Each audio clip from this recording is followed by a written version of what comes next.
আল্লাহ তাআলা বলে, বান্দা শোনো, মৃত্যুর যন্ত্রণা সত্য সত্যই আসবে, যেটার থেকে তুমি নিজেকে পলায়ন করছিলে, মরতে তুমি কখনোই চাচ্ছিলে না, কিন্তু এটা শুনে নাও, যে মৃত্যু তুমি কখনোই চাও না, সেই মৃত্যুর যন্ত্রণা তোমার আসবেই আসবে।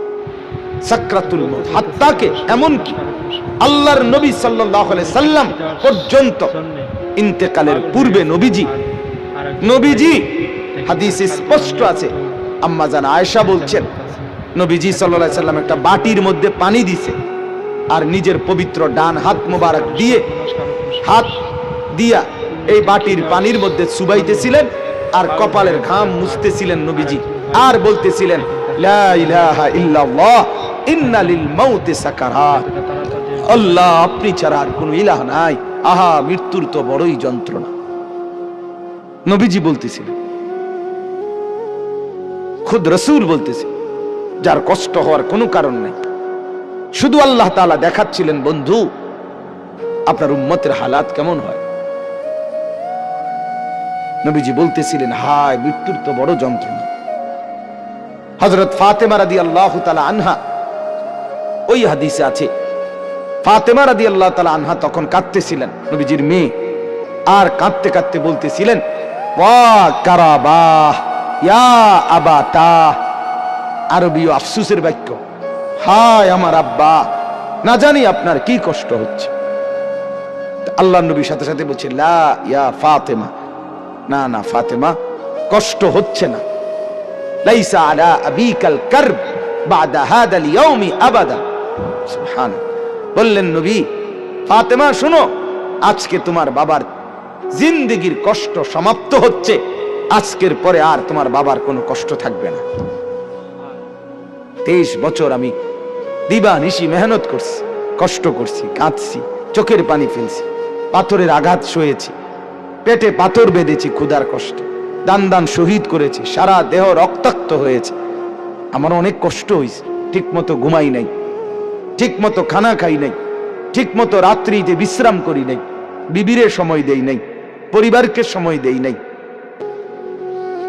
এটা বলতে পারবে না এবারে নবীরে ভালোবাসে, এবারে গাইল্লায় অন্য করে।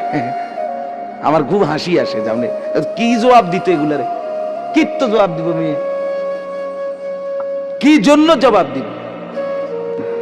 মৃত্যু তো খুব দ্রুত, আজ না হয় কাল, এবছর না হয় সে বছর, মরতে তো হবেই, আখিরাতে তো যেতেই হবে, কোনো সন্দেহ নেই।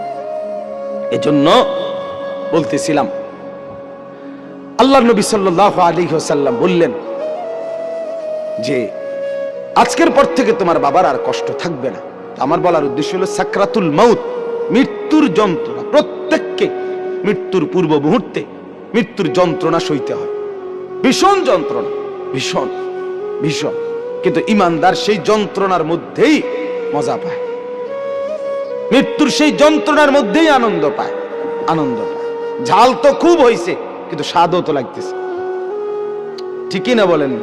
শীতকালীন তরকারি তো ঝাল হইছে, বাকি শীতের ঠান্ডার মধ্যে শীত ঝাল তরকারি খাইতে মজাও তো পাচ্ছে, ঠিক এরকম মৃত্যুর যন্ত্রণা হইতেছে ঠিক, কিন্তু এই যন্ত্রণা মনে যেন চিরে ভিড়ে যাচ্ছে, কিন্তু ঈমানদারের দিল খুশি, কিছুক্ষণের মধ্যেই আমি আমার মাওলার জান্নাত দেখতে পাবো। এটা তখন তাকে সব কষ্ট ভুলায় দেয়, সব কষ্ট ভুলায়। এজন্য হাদিসে আছে, নবীজির মৃত্যুর যন্ত্রণা তো হচ্ছে মৃত্যুর সময়, আল্লাহর নবী জবানে কি বলতেছিলেন, আল্লাহুম্মা রাফিকাল আলা, আল্লাহ আমি পরম বন্ধু, শ্রেষ্ঠ বন্ধু, আপনি মাওলার সান্নিধ্যেই যেতে চাই।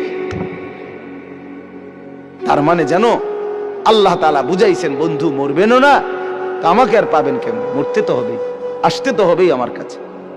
একটা মজার উদাহরণ শুনেন, আমরা কিতাবে পড়ছি, ইব্রাহিম আলাইহিস সালাম, ওনাকে মালাকুল মউত আজরাইল ওনার জান কবজ করার জন্য আসছে।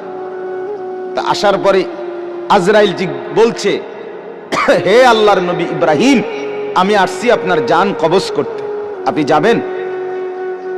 ইব্রাহিম আলাইহিস সালাম তখন মালাকুল মউত আজরাইলকে বলছে, আজরাইল কি বললা এটা? আচ্ছা তুমি আল্লাহকে একটা কথা জিজ্ঞেস করো, গিয়া যাও, একটা প্রশ্ন আমার, বলছে কি বলেন? তখন ইব্রাহিম আলাইহিস সালাম বলছে আল্লাহকে তুমি গিয়া বলো আয়াকবিজুল খলিলু রূহা খলিলিহি, কয় বন্ধু আরেক বন্ধুর কি জান কবজ করে? বন্ধু কি বন্ধুরে মাইরা ফেলে? কসাইডের কইতে কর